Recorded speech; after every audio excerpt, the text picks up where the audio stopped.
ভবিষ্যৎ বাংলাদেশ শক্তিশালী গণতান্ত্রিক রাষ্ট্র হিসেবে বৈষম্যহীন সাম্যের ভিত্তিতে একটি রাষ্ট্র, যেখানে সুশাসনের মূল্য থাকবে বেশি, সেরকম একটা রাষ্ট্র নির্মাণে যাতে আমরা ভূমিকা রাখতে পারি, সেই জন্য দোয়া রাখবেন। অনেক চ্যালেঞ্জের মধ্যে আছে, অনেক কাজের মধ্যে আছে, অনেক কিছু সামনে করতে হবে এই দেশের জন্য। হয়তো আল্লাহ রাব্বুল আলামিন এই জন্যই আমাকে বাঁচিয়ে রেখেছেন, আমি জানি না। অনেকবার মৃত্যুর মুখে ছিলাম। যাই হোক, পৃথিবীতে সবচেয়ে বড় সম্পদ হচ্ছে সংখ্যাহীন হৃদয়, জীবন, যে নিঃশঙ্ক চিত্তে জীবনের সামনে এগোতে পারে, সাহসিকতার সাথে সমস্ত কিছু মোকাবিলা করতে পারে, সেই প্রকৃত বীর পুরুষ, সেই প্রকৃত মানুষ। যার মধ্যে সংখ্যাহীন চিত্ত থাকবে, হৃদয় থাকবে মানুষের জন্য কল্যাণের, যার মধ্যে অপরিসীম সাহস থাকবে জীবন যুদ্ধে যুদ্ধ করে লড়াই করে বেঁচে থাকার, তার পক্ষে কিছু করা সম্ভব। সেরকম মানুষ সৃষ্টির জন্য আপনাদের সবাইকে আহ্বান জানাই। সাহস মানুষ জন্মগতভাবে নিয়ে আসে, শিক্ষার মধ্য দিয়ে কম বেশি হয়ে যায়।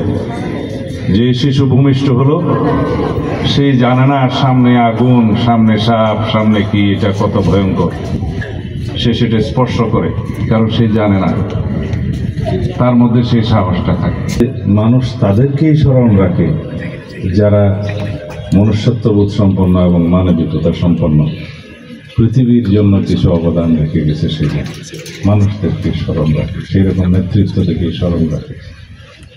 পৃথিবীর রাজা, বাদশাহ, প্রেসিডেন্ট, প্রাইম মিনিস্টার বহু গেছে, বহু আসবে, অসংখ্য অগণিত, তাদের কথা মানুষ স্মরণ রাখে না।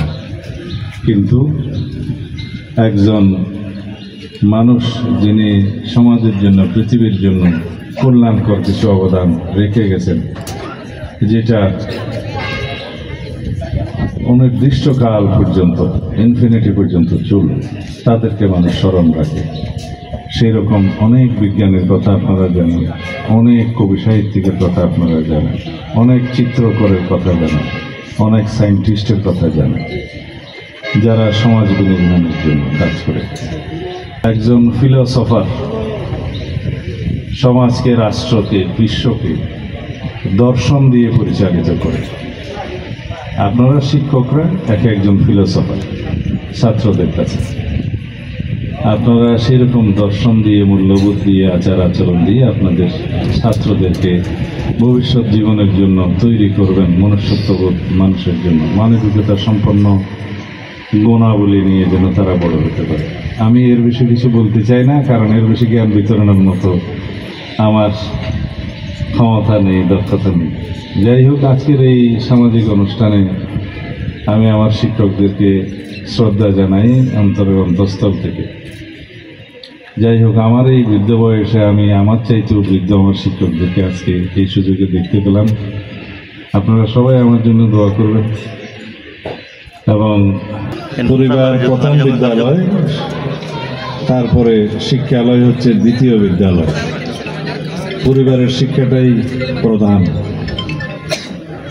যারা বিদ্যালয়ে শিক্ষাদান করেন তাদেরকে অনুরোধ করব যাতে পিতা মাতার প্রতি সম্মান প্রদর্শনের জন্য এবং পারিবারিক শিক্ষা অর্জনের জন্য ছাত্রদেরকে উপদেশ দেন, পরামর্শ দেন। পারিবারিক শিক্ষা, নৈতিকতার শিক্ষা, মূল্যবোধের শিক্ষা একজন মানুষকে প্রকৃত মনুষ্যত্ববোধ সম্পন্ন মানুষের পরিণত করে।